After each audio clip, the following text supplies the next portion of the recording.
ಹಳೆಯ ಚಿನ್ನದ ಒಡವೆನ ಅಧಿಕ ಬೆಲೆಗೆ ಮಾರಬೇಕೆ? ಅಂದ್ರೆ ಆಟಿಕಾಗೆ ಕಾಲ್ ಮಾಡಿ 8880 Attica gold company. HDK game ಪ್ಲಾನ್ಗೆ ಮೈತ್ರಿ ಪಕ್ಷ ಬಿಜೆಪಿಯಲ್ಲಿ ಅಸಮಾಧಾನ ಶುರುವಾಯಿತು.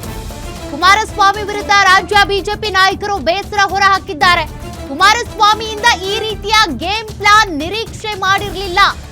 ಬೇಕಂತಲೇ ಬಿಜೆಪಿ ನಾಯಕರನ್ನ ಕುಮಾರಸ್ವಾಮಿ ಸಿಲುಕಿಸಿದ್ರು ಎಂಬ ಆರೋಪವೂ ಕೇಳಿಬಂದಿದೆ. ಬಿಜೆಪಿ ಹೈಕಮಾಂಡ್ ಮುಂದೆ ಒಳ್ಳೆಯವರಾಗುವುದಕ್ಕೆ ಈ ರೀತಿ ಪ್ಲಾನ್ ಮಾಡಿದ್ರು ಅಂತ. ಜೆಡಿಎಸ್ ಒಳ ಜಗಳ ಮುಚ್ಚಲು ಬಿಜೆಪಿ ಒಳ ಜಗಳ ಅಂತ ಬಿಂಬಿತ. ಸೋತಿದ್ದು ಜೆಡಿಎಸ್ ಅಭ್ಯರ್ಥಿ, ಕೆಟ್ಟ ಹೆಸರು ಬಂದಿದ್ದು ಬಿಜೆಪಿಗೆ. ನಾಯಕತ್ವ ಕೊರತೆ ಇರೋದು ಜೆಡಿಎಸ್ ನಲ್ಲಿ, ಬಿಜೆಪಿಯಲ್ಲಿ ಅಲ್ಲ. ಆದ್ರೆ ಬಿಜೆಪಿಯಲ್ಲಿ ನಾಯಕತ್ವ ಕೊರತೆ ಇದೆ ಅಂತ ಬಿಂಬಿಸಿದ್ದು ಸರಿಯಲ್ಲ.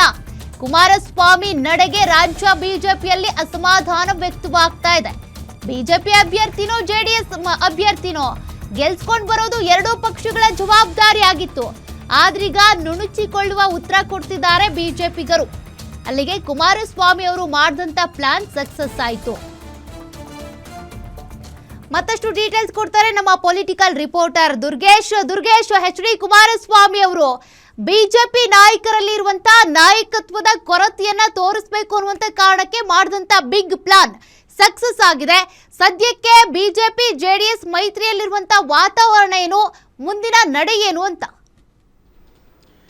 ಸೌಖ್ಯ ಪರಿಷತ್ ಚುನಾವಣೆಯಲ್ಲಿ ಅಡ್ಡ ಮತದಾನ ಆಗಿರುವಂಥದ್ದು ಇದು ಆಗತ್ತೆ ಅನ್ನುವಂಥದ್ದನ್ನು ನಿರೀಕ್ಷೆ ಮಾಡಿದಂಥ ಎಚ್.ಡಿ. ಕುಮಾರಸ್ವಾಮಿ ಅವರು ಅಭ್ಯರ್ಥಿಯನ್ನು ಕಣಕ್ಕಿಳಿಸಿದ್ದು. ಒಂದು ಕಡೆ ಬಿ ಜೆ ಪಿಯಲ್ಲಿ ರೆಬೆಲ್ ಟೀಮ್ನ ಅಸಮಾಧಾನ, ಮತ್ತೊಂದಿಷ್ಟು ಮನೆಯೊಂದು ಮೂರು ಗುಂಪಾಗಿದೆ ಅನ್ನುವಂಥದ್ದು ಎಲ್ಲರಿಗೂ ಗೊತ್ತಿರುವಂಥ ವಿಚಾರ. ಜೊತೆಗೆ ಜೆ ಡಿ ಎಸ್ನಲ್ಲಿ ಒಂದಿಷ್ಟು ನಾಯಕರು ಕೂಡ ತಮ್ಮ ಪಕ್ಷದಿಂದ ಅಂತರವನ್ನು ಕಾಯ್ಕೊಂಡಿದ್ದಾರೆ. ಜೊತೆಗೆ ಪಕ್ಷ ವಿರೋಧಿ ನಡೆಗಳಲ್ಲಿ ಭಾಗಿಯಾಗ್ತಿದ್ದಾರೆ ಅನ್ನುವಂಥದ್ದು ಕೂಡ ಗೊತ್ತಿರುವಂಥ ವಿಚಾರ. ಇದೆಲ್ಲವನ್ನೂ ಕೂಡ ಹೈಕಮಾಂಡ್ ನಾಯಕರ ಗಮನಕ್ಕೆ ತರಬೇಕನ್ನುವ ನಿಟ್ಟಿನಲ್ಲಿಯೇ ಮೂರನೇ ಅಭ್ಯರ್ಥಿಯನ್ನು ಎಚ್.ಡಿ. ಕುಮಾರಸ್ವಾಮಿ ಕಡೆ ಕಳಿಸಿದ್ರು. ನಿರೀಕ್ಷೆಯಂತೆ ಎರಡೂ ಅಭ್ಯರ್ಥಿಗಳು ಬಿಜೆಪಿಯಿಂದ ಗೆದ್ದರೆ ಜೆ ಡಿ ಎಸ್ ಅಭ್ಯರ್ಥಿ ಸೋಲನ್ನು ಕಂಡರು.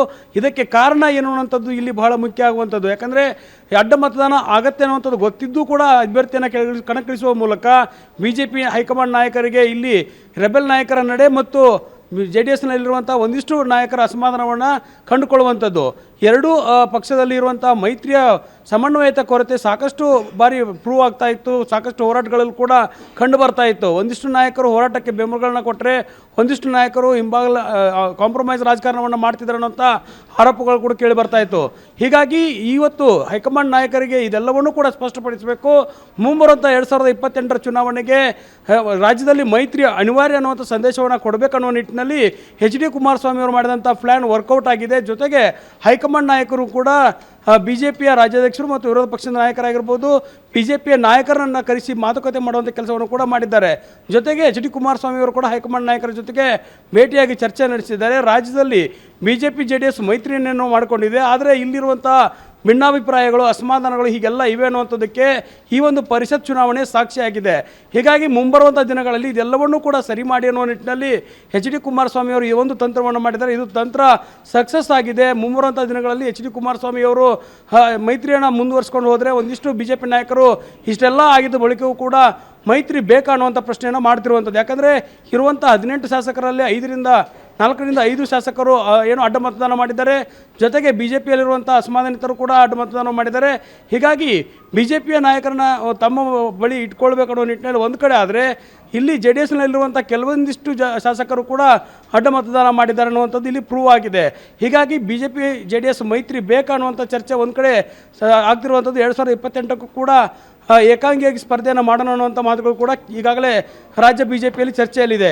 ಇದರ ಜೊತೆಗೆ ಎಚ್.ಡಿ. ಕುಮಾರಸ್ವಾಮಿ ಅವರು ಮಾಡುವಂಥ ತಂತ್ರ, ಮುಂಬರುವಂಥ ಚುನಾವಣೆಗೆ B J P J D S ಮೈತ್ರಿ ಮೂಲಕ ಹೋದರೆ ಇಷ್ಟೆಲ್ಲ ಅಸಮಾಧಾನ ಇದೆ, ರೆಬೆಲ್ ನಾಯಕರ ಅಸಮಾಧಾನ ಇದೆ. ಜೊತೆಗೆ ಇಲ್ಲಿ ಸಾಕಷ್ಟು ಬಿ ಜೆ ಪಿ ಒಳಗಿರುವಂಥ ಶಾಸಕರು ಒಂದಿಷ್ಟು ಅಸಮಾಧಾನವನ್ನು ಹೊಂದಿದ್ದಾರೆ ಅನ್ನುವಂಥದ್ದನ್ನು ಇಲ್ಲಿ ಪ್ರೂವ್ ಮಾಡುವ ಮೂಲಕ ಈ ಒಂದು ತಂತ್ರವನ್ನು ಹಿಡಿದಿದ್ರು. ಹೀಗಾಗಿ ಒಂದು ಕಡೆ ಅಭ್ಯರ್ಥಿ ಸೋಲ್ತಾನೆ ಗೊತ್ತಿದ್ದನ್ನು ಕನ್ಫರ್ಮ್ ಆಗಿದ್ದರೂ ಕೂಡ ಎಚ್.ಡಿ. ಕುಮಾರಸ್ವಾಮಿ ಈ ಒಂದು ಅಭ್ಯರ್ಥಿಯನ್ನು ಕಣಕ್ಕಿಳಿಸುವ ಮೂಲಕ ಸೋಲೇನೋ ಆಯಿತು. ಆದರೆ ಅನಿವಾರ್ಯತೆಯಾಗಿ ಈಗ ಬಿ ಜೆ ಪಿಯ ಮೈತ್ರಿ ಮುಂದುವರಿಬೇಕಾದ್ರೆ ಒಂದಿಷ್ಟು ಕ್ರಮಗಳನ್ನ ಕೈಗೊಳ್ಳುವಂಥ ಸಂದೇಶವನ್ನು ಕೊಟ್ಟಿರುವಂಥದ್ದು. ಸೌಖ್ಯ. Okay, thank you Durgesh ಡೀಟೇಲ್ಸ್ಗೆ.